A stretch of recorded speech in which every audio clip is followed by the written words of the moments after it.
Em 2019, um homem foi preso por acaso numa blitz de rotina. Quando rodaram o nome dele no sistema, os policiais não acreditaram no que apareceu na tela. Aquele senhor de aparência comum, cabelo grisalho, sorriso educado, era procurado por um crime brutal cometido 20 anos antes. 2 décadas vivendo como se nada tivesse acontecido.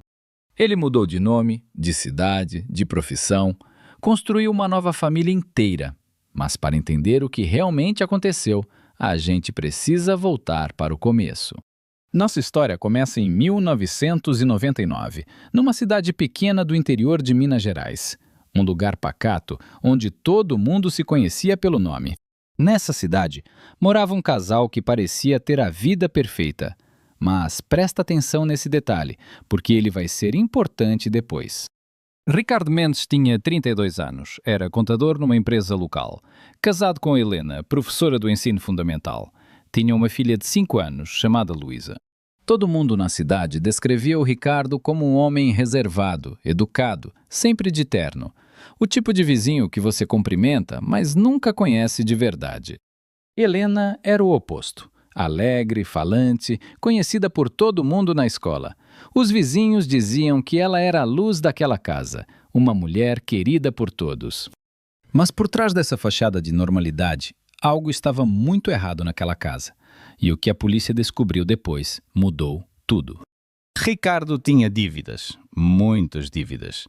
A empresa onde ele trabalhava estava à beira da falência e ele estava desviando dinheiro das contas dos clientes para cobrir os buracos. Foram meses assim. Ricardo tirava de um cliente para pagar outro, num esquema que só funcionava enquanto ninguém olhasse de perto. Mas alguém começou a olhar. O dono da empresa, seu Antônio, um homem de 60 anos, começou a notar que os números não batiam. Confrontou Ricardo diretamente numa sexta-feira à tarde. Обратный отсчет. A partir desse momento, o relógio começou a correr. Ricardo sabia que tinha, no máximo, uma semana antes que tudo desmoronasse completamente. Na segunda-feira seguinte, Ricardo chegou ao trabalho mais cedo que todo mundo. Entrou no escritório de seu Antônio e abriu o cofre com a chave reserva que tinha copiado. Dentro do cofre havia documentos que comprovavam tudo. Contratos, recibos, extratos. Ricardo pegou tudo e colocou na sua pasta. Mas ele não parou por aí. Naquela mesma noite, seu Antônio ligou para Ricardo dizendo que ia chamar um auditor externo, que ia resolver tudo na justiça, que não tinha mais volta. Tudo indicava que Ricardo ia se entregar, aceitar as consequências. Pelo menos foi isso que ele disse para a esposa naquela noite. Mas na madrugada de terça-feira, algo aconteceu. Algo que transformaria esse caso de fraude simples no mistério mais perturbador daquela cidade por 20 anos. Seu Antônio foi encontrado morto na manhã seguinte, no escritório, a porta trancada por dentro. Nenhum sinal de arrombamento, nenhuma arma encontrada no local. A causa da morte, segundo a perícia, traumatismo craniano. Alguém havia golpeado seu Antônio com um objeto pesado, mas esse objeto nunca foi encontrado. Вовлечение зрителя. Se você estivesse investigando esse caso, o que pensaria? A porta trancada por dentro, sem arma, sem arrombamento. Parece impossível, né? A polícia inicialmente trabalhou com a hipótese de suicídio, mas a perícia descartou isso rapidamente. A posição do corpo e o tipo de ferimento não eram compatíveis. Então começou a investigação de verdade. E o primeiro suspeito da lista, claro, era Ricardo Mendes, o funcionário que estava roubando a empresa da vítima. Mas quando os policiais foram até a casa de Ricardo naquela manhã, encontraram algo que não esperavam. A casa estava vazia. Completamente vazia. Não vazia como se ele tivesse fugido às pressas. Vazia como se nunca tivesse morado ninguém ali. Móveis, roupas, fotos, brinquedos da filha, tudo tinha sumido.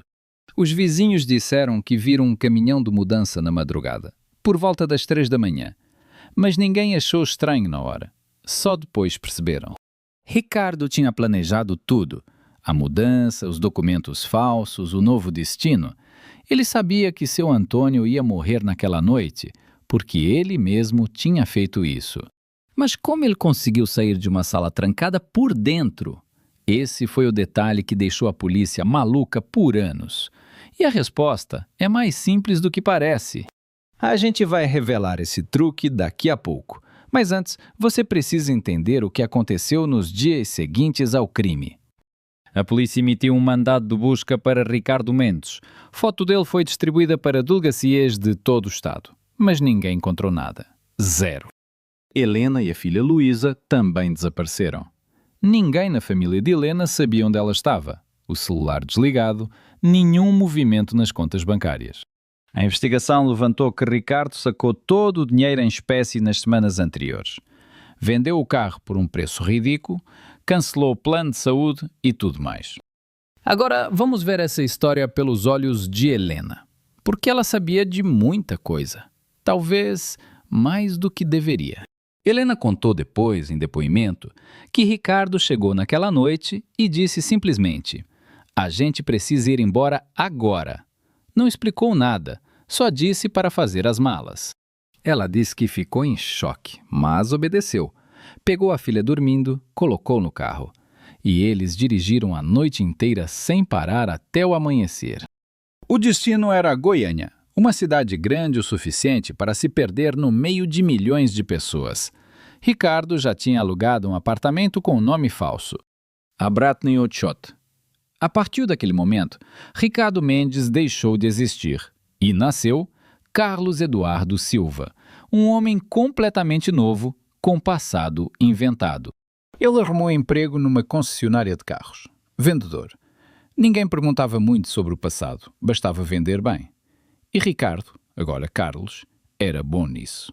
Helena conseguiu emprego numa escola particular como auxiliar. Luísa foi matriculada com um nome diferente. Uma família nova, uma vida nova, uma mentira nova. E os anos foram passando. 1, 2, 5. A cidade natal já tinha quase esquecido o caso. O assassinato de seu Antônio virou arquivo morto na delegacia. Vavlichenia Zritelja. Você consegue imaginar viver assim? 20 anos fingindo ser outra pessoa. Cada dia acordando com medo de alguém bater na porta. Mas enquanto Ricardo construía sua vida falsa em Goiânia, de volta à cidade natal, um jovem delegado foi transferido para a delegacia local em 2005. O nome dele era Delegado Marcos Ferreira. 31 anos, recém-formado, cheio de energia. E ele tinha um hábito que ia mudar tudo: revisar casos antigos. Numa noite de sábado, ele puxou o caso de seu Antônio, leu o relatório inteiro e uma coisa chamou a atenção dele imediatamente: o mistério da porta trancada. E aqui finalmente a gente vai revelar como Ricardo conseguiu trancar a porta por dentro e sair sem deixar rastro. A resposta é genial.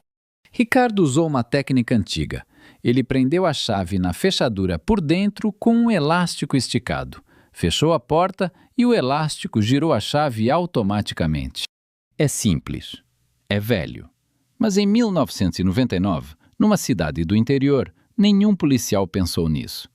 Eles estavam procurando algo complexo demais. O delegado Marcos entendeu na hora.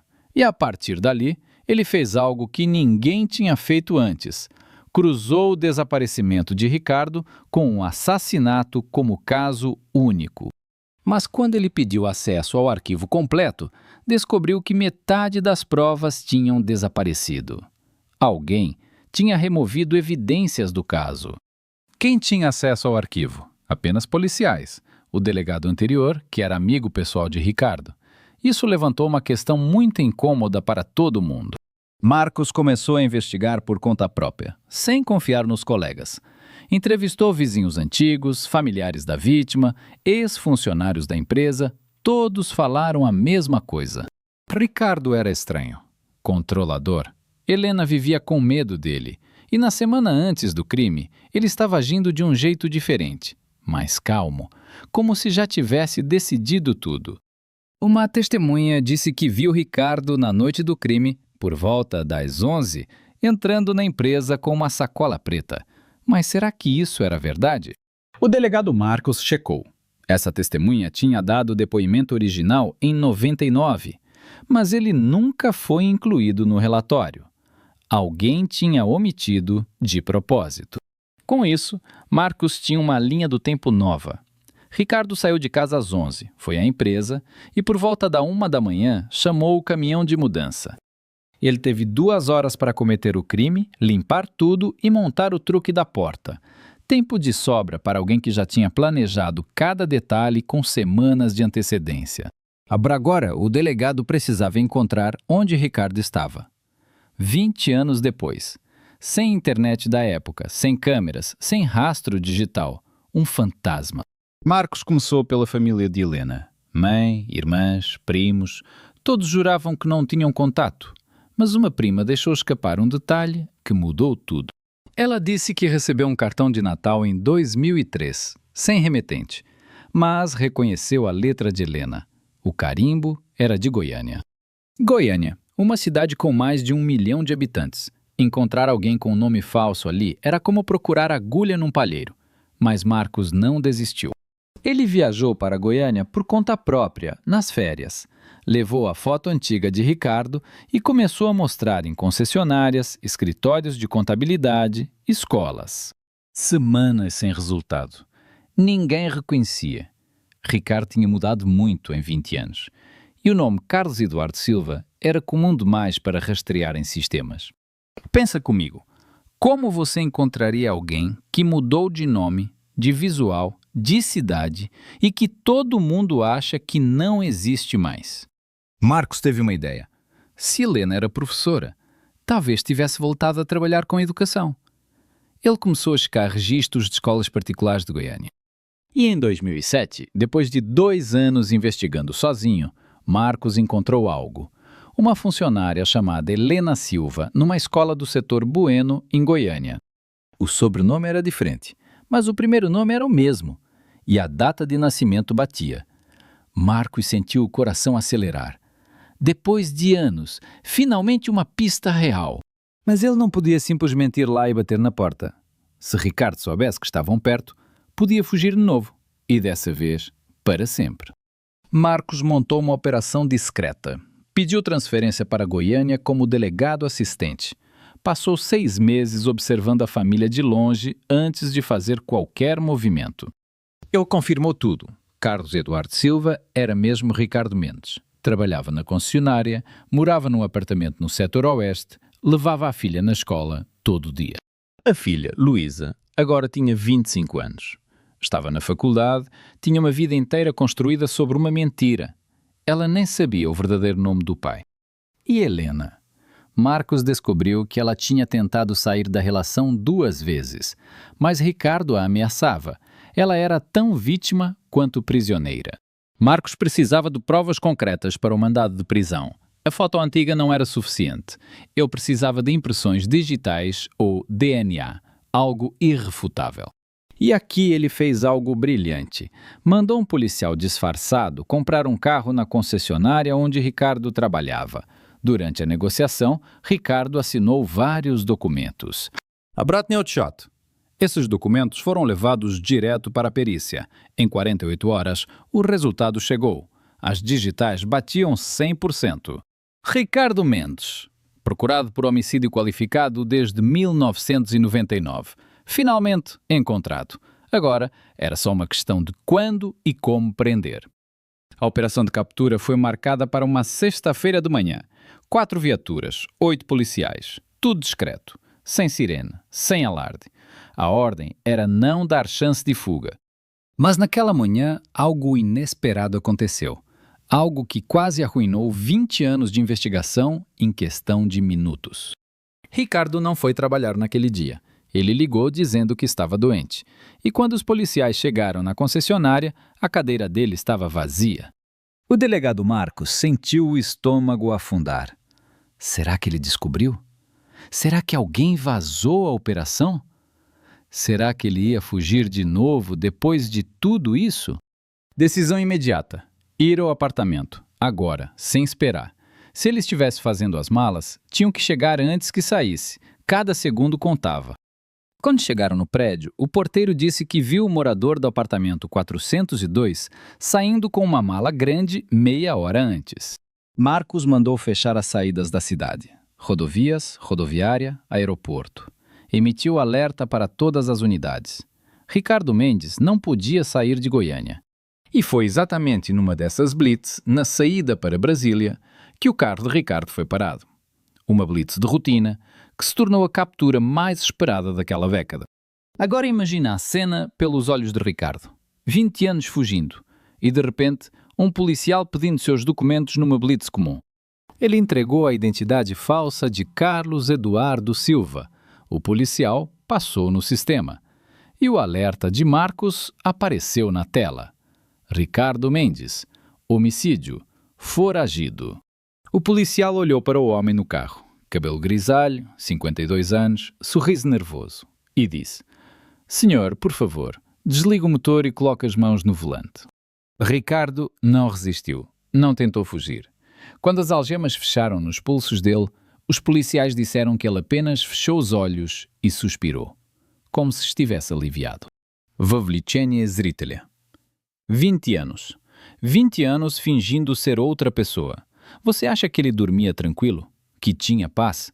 A verdade é que ele vivia num inferno particular. No interrogatório, Ricardo confessou tudo nas primeiras 2 horas. Disse que guardou esse segredo por 20 anos e que cada dia era uma tortura psicológica insuportável. Ele contou como planejou o crime em 2 semanas, como estudou o truque da fechadura num vídeo de um chaveiro, como comprou documentos falsos de um falsificador em São Paulo. Mas a parte mais perturbadora da confissão ainda estava por vir. O que ele disse sobre Helena deixou todo mundo na sala em silêncio. Ricardo disse que Helena nunca soube do assassinato, que ela acreditou quando ele disse que estavam fugindo das dívidas, que ela viveu 20 anos sem saber que o marido era assassino. A polícia interrogou Helena separadamente. O depoimento dela confirmou a versão de Ricardo. Ela não sabia. Chorou durante 4 horas seguidas quando soube a verdade. E Luísa, a filha que tinha 5 anos quando tudo começou e agora era uma mulher de 25. Ela só descobriu a verdade pela televisão. Luísa deu uma entrevista depois dizendo que sentiu como se o chão tivesse sumido debaixo dos seus pés. O pai que ela conhecia nunca existiu. Era um personagem. O julgamento de Ricardo começou em 2020, 21 anos depois do crime. Ele foi acusado de homicídio qualificado, fraude, falsidade ideológica e ocultação de cadáver. A defesa tentou uma estratégia ousada. Alegou que Ricardo agiu em legítima defesa, que seu Antônio o ameaçou primeiro naquela noite. Será que o júri acreditou? As provas eram esmagadoras. O planejamento prévio, os documentos falsos, a fuga organizada, nada disso combinava com legítima defesa. O promotor destruiu esse argumento em minutos. Depois de 3 dias de julgamento, o júri se reuniu. Levaram apenas 2 horas para chegar a um veredicto. Culpado em todas as acusações. Ricardo foi condenado a 28 anos de prisão. Aos 52 anos, ele vai sair aos 80. Se sair. A vida falsa acabou. O delegado Marcos Ferreira foi condecorado. Ele dedicou 10 anos da vida dele a esse caso. Quando a sentença saiu, ele disse que finalmente conseguiu dormir em paz. Helena não foi indiciada. O Ministério Público entendeu que ela era vítima também, mas ela perdeu o marido, a identidade e a vida que conhecia. Tudo de uma vez. Vavlichenie Zritelya. E a família de seu Antônio? 20 anos esperando por justiça. A viúva dele disse uma frase que ficou gravada na memória de todo mundo no tribunal. Ela disse: "Ele não tirou só a vida do meu marido. Ele tirou 20 anos da minha vida também. 20 anos sem respostas. 20 anos sem poder enterrar a dor." Luísa mudou de nome. De novo. Dessa vez por escolha própria. Ela não queria mais carregar nem o nome verdadeiro, nem o nome falso do pai. Esse caso ficou conhecido como o crime perfeito de Minas. Perfeito não porque não foi resolvido, mas porque levou 20 anos para alguém corajoso o suficiente desmontar cada peça. E o truque da fechadura? Depois desse caso, a polícia de Minas incluiu essa técnica no manual de treinamento de investigação de cenas de crime. Nunca mais iam cair nisso. Ricardo Mendes está preso até hoje. dizem que ele não recebe visitas. Helena refez a vida em outra cidade e Luísa nunca mais falou publicamente sobre o pai. Essa história nos lembra de uma coisa: não existe crime perfeito. Existe investigador persistente. Existe verdade que não morre. Existe justiça que pode ser lenta, mas chega. E se você quer ver um caso ainda mais perturbador, onde a família inteira escondia um segredo terrível no porão, fica ligado no próximo vídeo. Você não vai acreditar no que encontraram.